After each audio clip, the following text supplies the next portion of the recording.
Are we headed for imminent extinction, or is it all just a false alarm? Follow me, mere mortals, and we will find out within.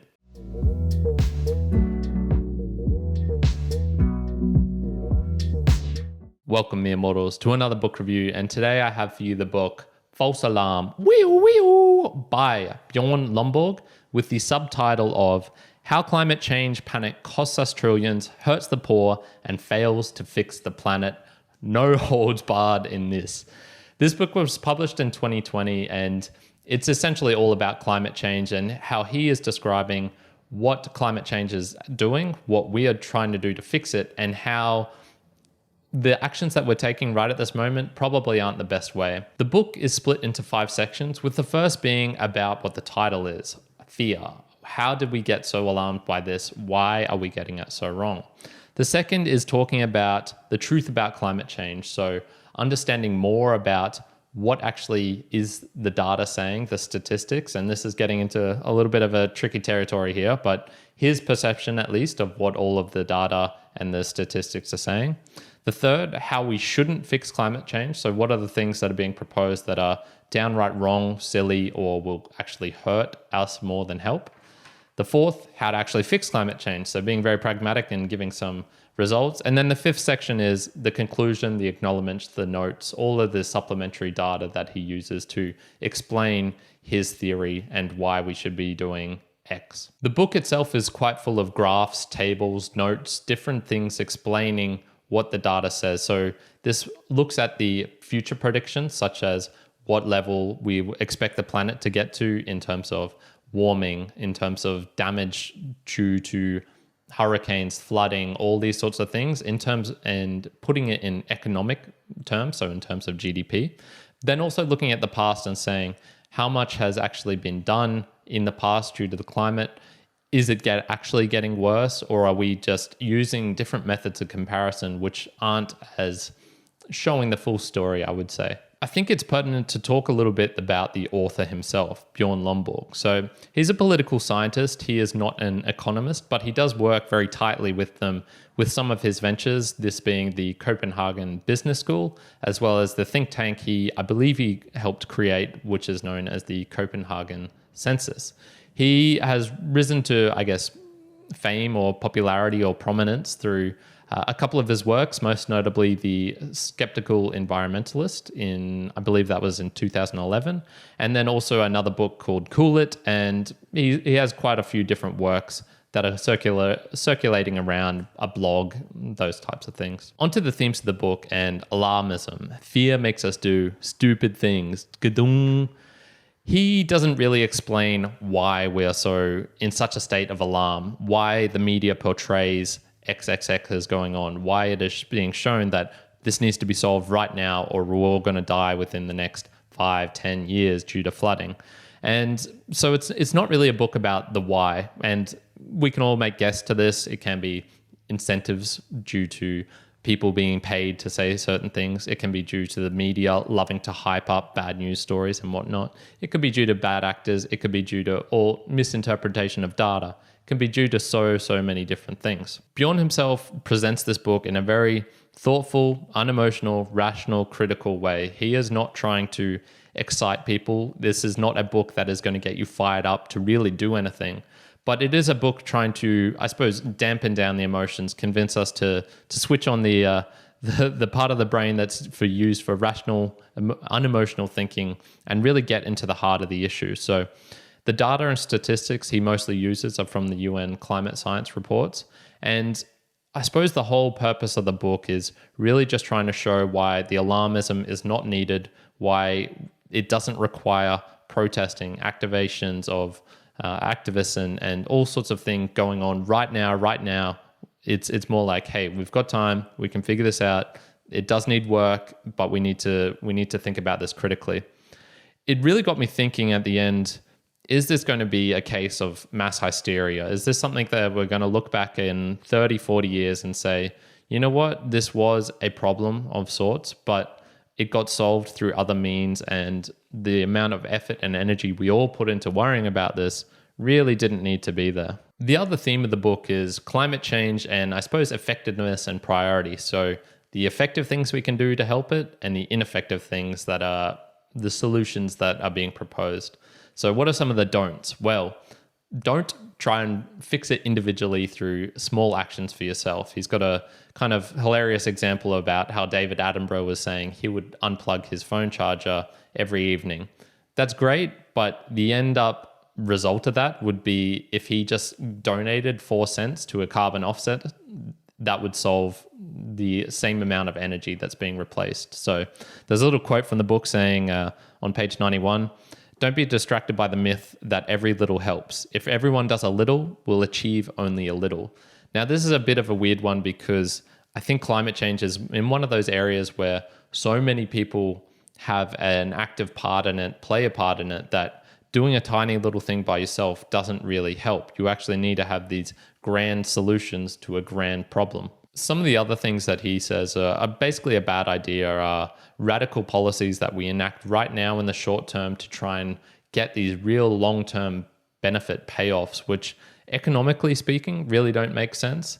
And some of the policies themselves actually end up hurting the people who are the most vulnerable, so i.e. the poor.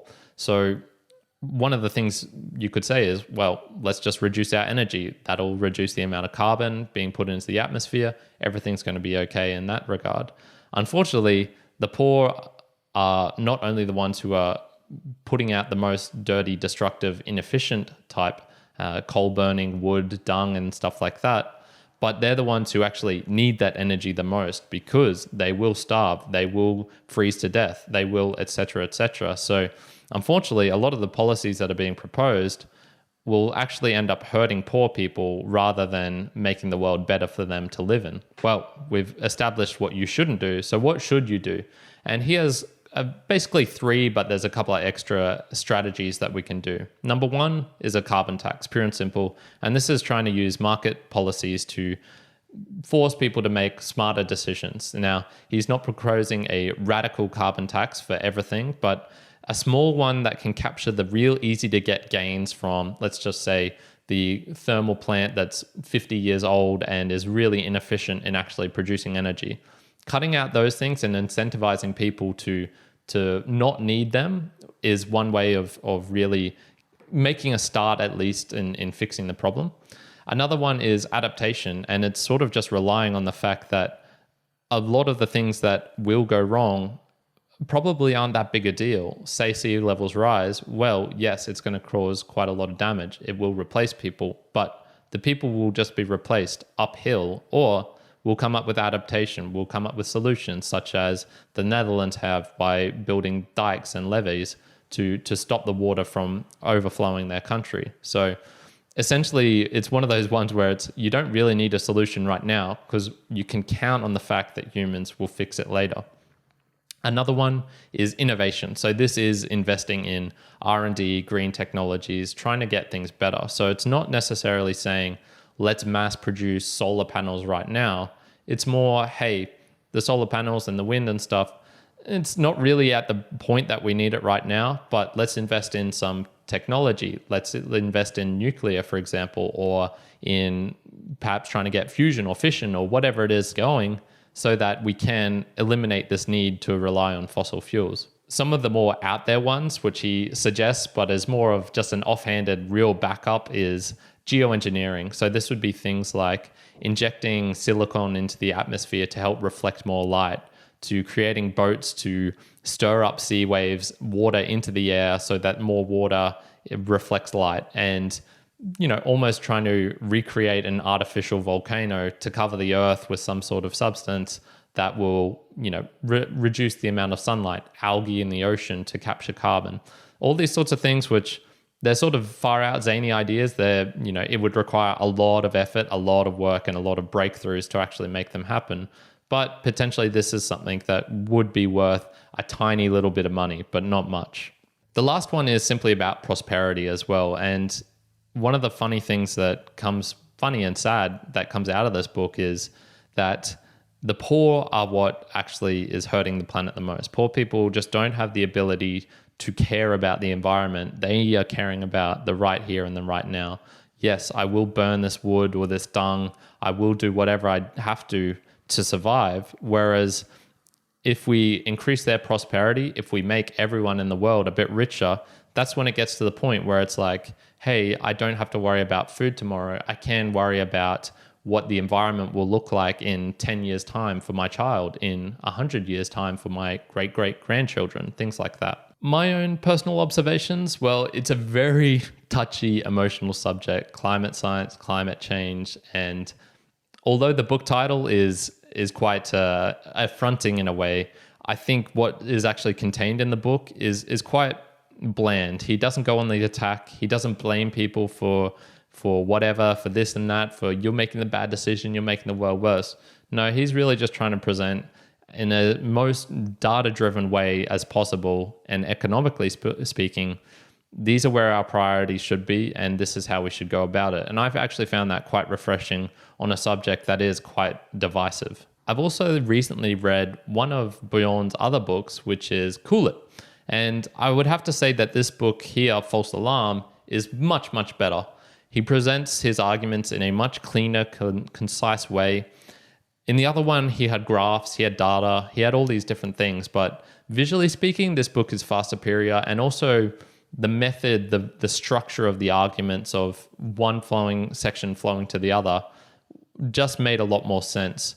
The other one did have a bit more of an attack type theme to it as well, because he was talking a lot about Al Gore and the inconvenient truth, which was what he was sort of writing that book in response to. Whereas this one is more of a, I suppose, like a gentle way of saying like, hey people, like a false alarm, we're getting a bit too hyped up about this issue. We need to calm down. Juan and I also had a recent discussion on the Mere Mortals podcast about not only this book, but also a conversation between Jordan Peterson and Bjorn Lomborg. And Juan made some good points with reference to maybe some of the strategies, some of the things that Bjorn is not really thinking about. So such as being very economical about a person's life equals another person's life, and not particularly caring about some of the hard to measure, hard to capture externalities, such as the overall happiness of wealth inequality, of the value of fish life and animals. So in summary, I'm a fan of Bjorn, I'm a fan of this book, and I'm a fan of moderate action in non-emergency situations, of taking off the gas, of saying, hey, we don't need to act on this right now. Let's think about it. Let's be very clear. Let's be concise, and let's use rational manners of trying to figure out what the best thing to do is. He presents his data in very clear, understandable ways using economic principles, which are pretty basic, and then also being able to show what not only the costs that are associated with climate change, but what strategies are the best strategies to mitigate this, and that won't end up costing us more in the long run. So he's very moderate in that sense, and I really enjoyed and thought, yeah, this is probably roughly the way to go that we should go down when trying to fix and think about climate change. So overall, I'm giving the book False Alarm by Bjorn Lomborg an 8 out of 10. Very solid. So I hope you enjoyed this Mere Mortals book review. I know it's on a bit of a divisive topic, so I'm expecting a little bit of pushback on here and there, but we'll see how we go.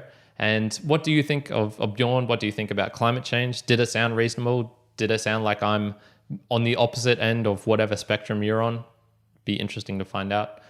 If you can do all the normal things, like, subscribe, hit the bell notifications, tell a friend about the book reviews, I would be immensely grateful. And I'm going to leave you there for today. Karen out.